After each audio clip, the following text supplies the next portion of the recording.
Hello students, welcome to our channel simply mathematical.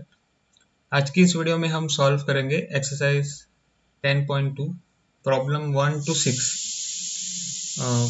और exercise 10.2 है chapter 10 का vector algebra of 12th class math. ठीक है, तो अब शुरू करते हैं 12th प्रॉब्लम। अब शुरू करते हैं first problem. Compute the magnitude of the following vectors. Okay, so first तो compute the magnitude of the following vectors. ठीक है, तो यहाँ पर पहले वेक्टर दिया हुआ है हमें ए वेक्टर विच इज आई जे और के। ठीक है, आई कैप प्लस जे कैप प्लस के कैप। तो इस वेक्टर का पहले हमें मैग्नीट्यूड फाइंड करना है। तो magnitude of vector A is nothing but modulus जैसा क्वांटिटी है यहाँ पर। ठीक है, modulus of vector A. Okay, this is called the magnitude of vector A. तो ये क्या होता है, तो रूट ऑफ, तो अगर आप आई कैप का कोएफिशिएंट देखो तो 1 है, जे कैप का कोएफिशिएंट देखो तो 1 है, के कैप का कोएफिशिएंट देखो तो वो भी 1 है। तो मैग्नीट्यूड ऑफ वेक्टर ए बन जाएगा sum of the squares of the components of the vector. ठीक है, तो मतलब कि 1 square plus 1 square plus 1 square. तो हर एक कंपोनेंट का स्क्वायर लेकर उनका हमें सम निकालना है। ठीक है, और उसका रूट हमें लेना है, तो वो बन जाएगा मैग्नीट्यूड। तो रूट ऑफ 1 प्लस 1 प्लस 1 ऐसे हमें मिल जाएगा। ठीक है, क्योंकि 1 स्क्वायर इज 1, तो 1 plus 1 plus 1 which is equal to root of 3। ठीक है, यूनिट्स। ओके, तो ये आंसर बन जाएगा। तो ऐसे ही हमको मैग्नीट्यूड ऑफ बी वेक्टर और सी वेक्टर फाइंड करना है। ठीक है, तो magnitude of vector B is this which is equal to root of, हाँ तो b हमने नहीं लिखा यहाँ पर, b vector is 2i minus 7j। ठीक है, माइनस 3k। ओके, तो हमें क्या करना है, कंपोनेंट जो है वेक्टर के उनका स्क्वायर लेकर सम निकालना है। ठीक है, तो 2 square plus minus 7 square plus minus 3 square. Okay, तो this is equal to root of 2 square is 4 plus minus 7 square is 49 और plus 3 minus 3 square is 9। Okay, तो रूट ऑफ, तो इसका आपको सम लेना है। तो 49 प्लस 4 होगा 53। ठीक है, और 53 प्लस 9 बन जाएगा 62।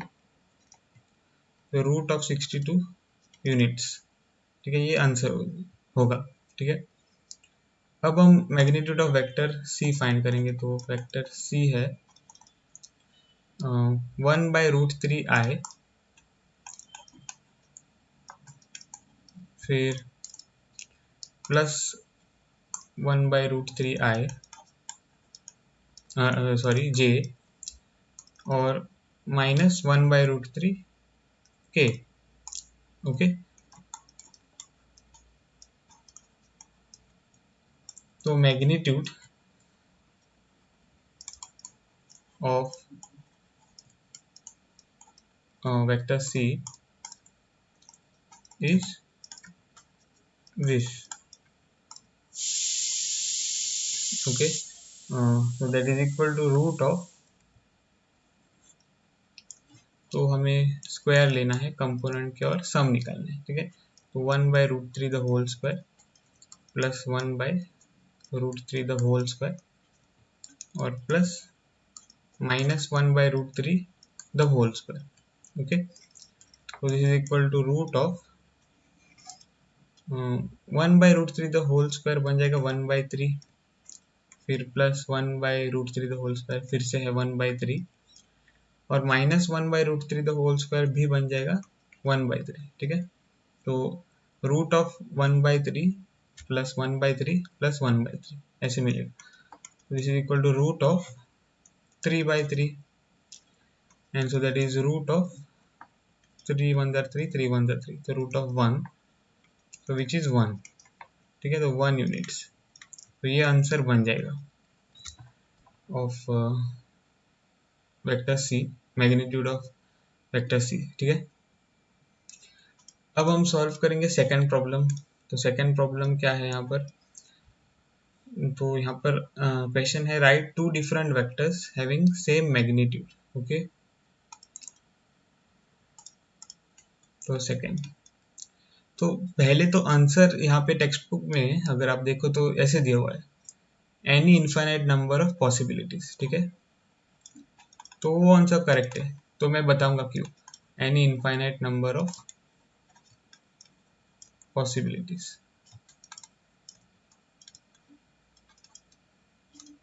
ओके, पॉसिबिलिटीज,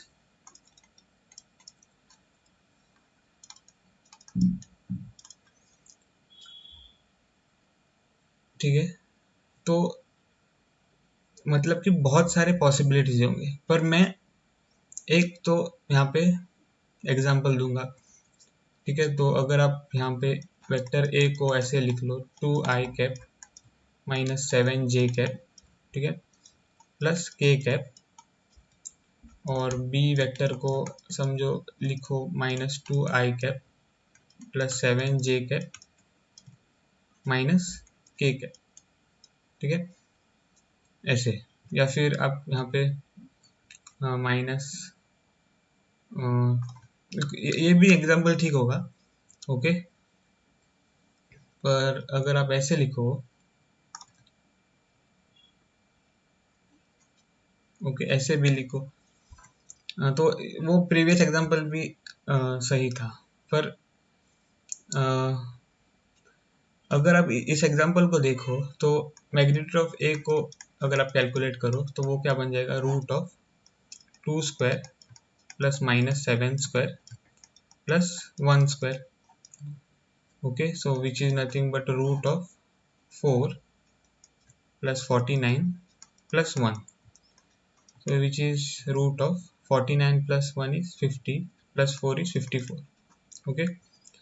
और अगर आप मॉड्यूलस ऑफ बी को देखो तो root of -2 square plus 7 square plus -1 square, okay. so which is root of 4 plus 7 square is 49 plus -1 square is 1, okay. Matric से लिखता हूँ 4, तो इसका आंसर क्या है, तो ये भी है रूट ऑफ 54, आप देख सकते हो, ठीक है। तो यहाँ पर आपके पास ए वेक्टर जो है वो बी वेक्टर से सेम तो नहीं है, ये आप देख सकते हो, क्योंकि यहाँ पर है +2, यहाँ पर है -2, ठीक है। तो उसी को ही देखकर आप कह सकते हो कि ए वेक्टर और बी वेक्टर सेम नहीं है, ठीक है, पर मैग्नीट्यूड उनका सेम है, ओके। तो ये एक एग्जांपल हो जाएगा, ओके। अगर आप यहाँ पे ये चेंज करो साइन को, ओके, और माइनस डाल दो यहाँ पे, तो ये बन जाएगा -7, पर फिर भी -7 स्क्वायर होगा 49 ही, तो आपको सेम आंसर मिल जाएगा √54, ठीक है। तो आप देख सकते हो कि there are infinite number of possibilities of such vectors which have same magnitude but are different, okay. तो इसलिए आंसर है any infinite number of possibilities. अब हम थर्ड प्रॉब्लम को अगर देखें तो write two different vectors having same direction, okay. तो यहाँ पर भी आंसर होगा any infinite number of possibilities, ठीक है। तो यहाँ पर हमको क्या देखना है, तो two vectors having same direction. Okay, तो यहाँ पर बहुत सारे पॉसिबिलिटीज है, तो एक तो एग्जांपल मैं दूंगा यहाँ पर। तो ए वेक्टर को अगर आप लिखो, ठीक है, तो सेम डायरेक्शन का मतलब क्या है, सेम डायरेक्शन का मतलब है डायरेक्शन सेम है, ठीक है, सिंपली लाइक दैट। तो write two different vectors having same direction. तो टू डिफरेंट वेक्टर्स अगर आप लिखो तो आई कैप और माइनस जे कैप, ऐसे अगर आप लिखो, ओके। और सेम डायरेक्शन अगर आपको चाहिए तो आपको क्या लेना पड़ेगा, यहाँ पर two I minus two J. Okay, तो ये आप वेक्टर दे सकते हो, अगर आप टू को कॉमन लो तो आपको मिल जाएगा आई कैप माइनस जे कैप। ओके, तो अगर आप यहाँ पे ड्रॉ करो वेक्टर ए को, ओके, तो ये है समझो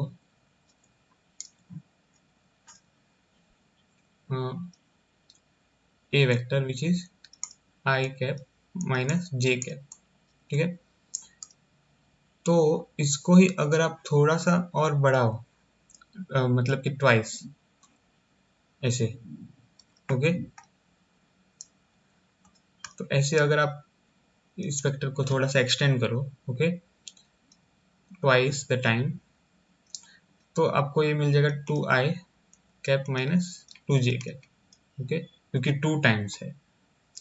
तो आप देख सकते हो यहाँ पर कि जो डायरेक्शन है वो दोनों का सेम है, okay, but they are two different vectors.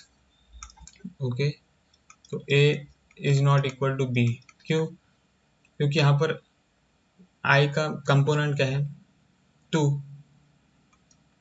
और यहाँ पर आई का कंपोनेंट है वन, मतलब यहाँ पर आई का कंपोनेंट है वन और यहाँ पर आई का कंपोनेंट है टू। यहाँ पर आई का कंपोनेंट है माइनस वन, यहाँ पर सॉरी यहाँ पर जे का कंपोनेंट है माइनस वन, यहाँ पर जे का कंपोनेंट है माइनस टू, ठीक है। तो दोनों डिफरेंट आसानी से आप कह सकते हो, ठीक है, पर दोनों का डायरेक्शन सेम है, ठीक है। यहाँ पर आप देख सकते हो डायग्राम में, ओके। अब हम तो प्रॉब्लम 3 हमने सॉल्व कर दिया है, अब हम सॉल्व करेंगे प्रॉब्लम 4। तो प्रॉब्लम 4 सिंपल प्रॉब्लम है, find the values of X and Y so that vectors two I cap plus three J cap and X I cap plus Y J cap are equal, ठीक है।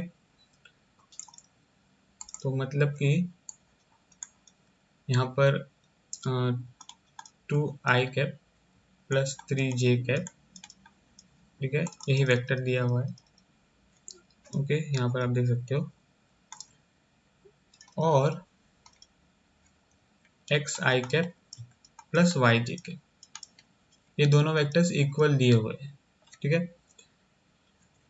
तो to vectors are equal, ठीक है, two vectors are equal if corresponding components,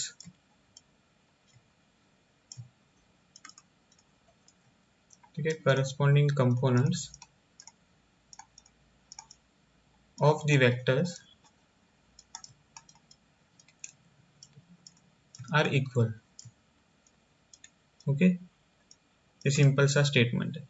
तो दो vectors equal है अगर दोनों के करस्पॉन्डिंग कंपोनेंट्स इक्वल है, तो therefore two is equal to x और three is equal to y, okay.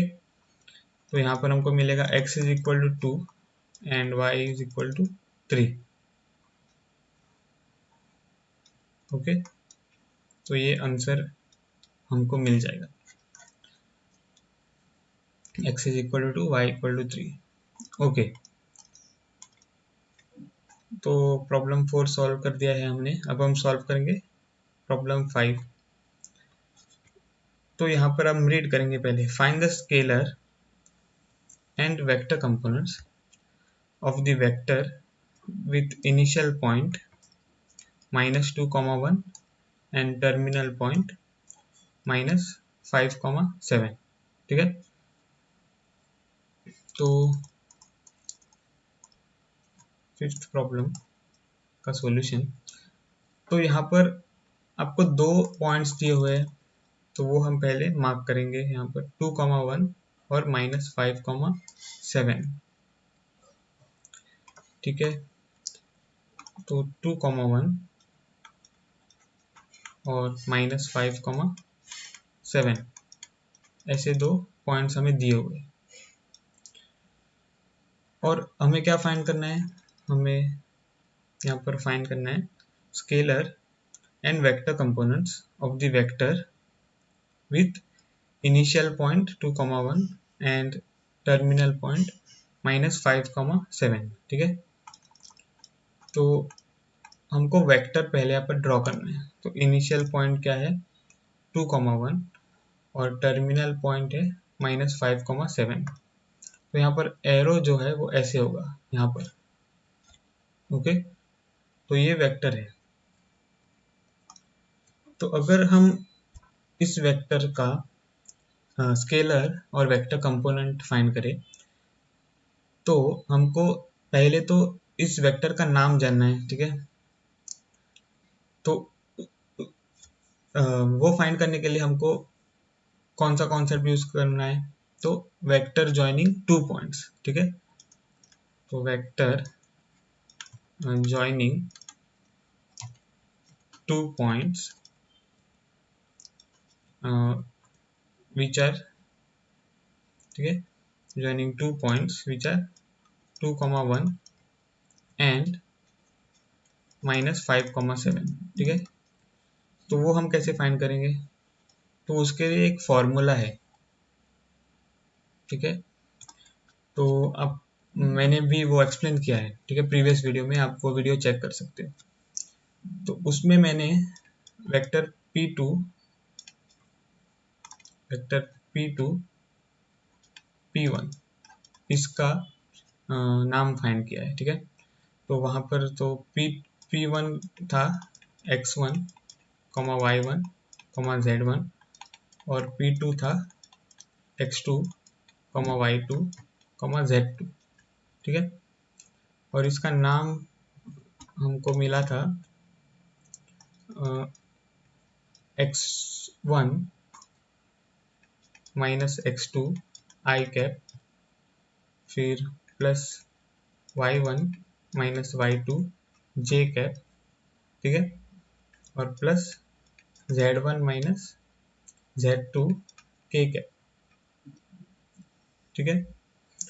तो यहाँ पर आप देख सकते हो, अगर P2 को आप पहले लिखते हो और P1 को बाद में लिखते हो, तो जो नाम है उसमें जो 1 वाले सफिक्स टर्म्स है, ठीक है, तो वो पहले आते हैं, जैसे x1 -x2, ठीक है, फिर y1 -y2, तो z1 -z2, ठीक है। तो रिवर्स हो जाता है। तो आपको समझ में आया। तो अगर आप यहाँ पे देखो, इसको आप अगर कहो x1, y1, और इसको आप अगर कहो x2, y2, ठीक है, तो वेक्टर जॉइनिंग दिस 2 पॉइंट्स का नाम क्या होगा, तो आपको मिल जाएगा, देखो, तो यहाँ पर मैंने x2 बाद में लिखा है, ठीक है, x2 को बाद में लिखा है, तो वो पहले आ जाएगा यहाँ पर -5, फिर माइनस यहाँ पर x1 which is 2 i cap, ठीक है, समझ में आया, प्लस y2 पहले आ जाएगा, ठीक है, क्योंकि वो मैंने बाद में लिखा है y2, तो 7 - 1 j cap, okay, y2 - y1, सो 7 - 1 और j कैप, और यहाँ पर k कैप तो नहीं है, तो हमको वो नहीं लिखना है, ठीक है। दिस इज इक्वल टू -5 - 2 इज -7 आई कैप, और 7 - 1 इज +6 j कैप, ओके। तो ये आपको वेक्टर मिला है। अगर यहाँ पे नाम दे तो अच्छा होगा, ठीक है। तो अगर इसको हम कह दे a और इसको हम कह दे b, ओके, तो ये है ए और बी, तो ये वेक्टर बन जाएगा ए बी वेक्टर। ओके, तो अब अगर हम वेक्टर कंपोनेंट्स सॉरी पहले कंपोनेंट्स लिखे। ओके, तो कंपोनेंट्स क्या है, कंपोनेंट्स होते हैं आई कैप, जे कैप और के कैप के रिस्पेक्टिव कोएफिशिएंट्स। ठीक है, तो -7 एंड 6, तो ये होंगे कंपोनेंट्स। ठीक है, -7 और 6। अच्छा, तो वेक्टर कंपोनेंट्स अगर हम फाइंड करें, ओके, तो कंपोनेंट्स के साथ साथ हमें यूनिट वेक्टर्स भी लिखने हैं, तो वो होंगे vector components of the vector. ठीक है, तो -7 I cap and 6 j cap, ये बन जाएंगे वेक्टर कंपोनेंट्स। ओके, ठीक है, तो फिफ्थ प्रॉब्लम हमने सॉल्व कर दिया है। अब हम सॉल्व करेंगे सिक्स्थ प्रॉब्लम। तो यहाँ पर क्वेश्चन है find the sum of vectors. यहाँ पर 3 वेक्टर्स दिए हुए हैं, तो A bar equal to I cap -2 j cap plus k cap, B bar -2 i cap plus 4 j cap plus 5 k cap, and C bar which is i cap -6 j cap -7 k cap. ठीक है, तो इन तीनों vectors का सम हमें find करना है। तो पहले तो वेक्टर्स हम लिखेंगे, तो A cap is i cap -2 j cap plus k cap.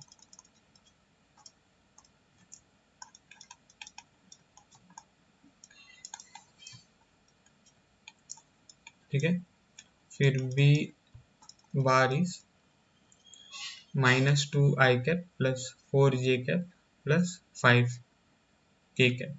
ठीक है,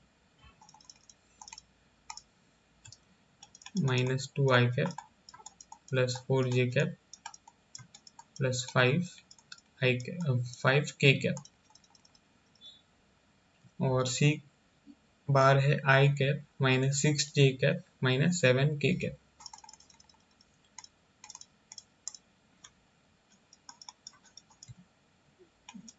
cap -6 j cap plus 7 k cap -7 k cap. Okay, तो अब हमने जो वेक्टर्स लिख लिए हैं उनका सम हमें फाइंड करना है। ठीक है, तो A bar plus B bar plus C bar. Okay, तो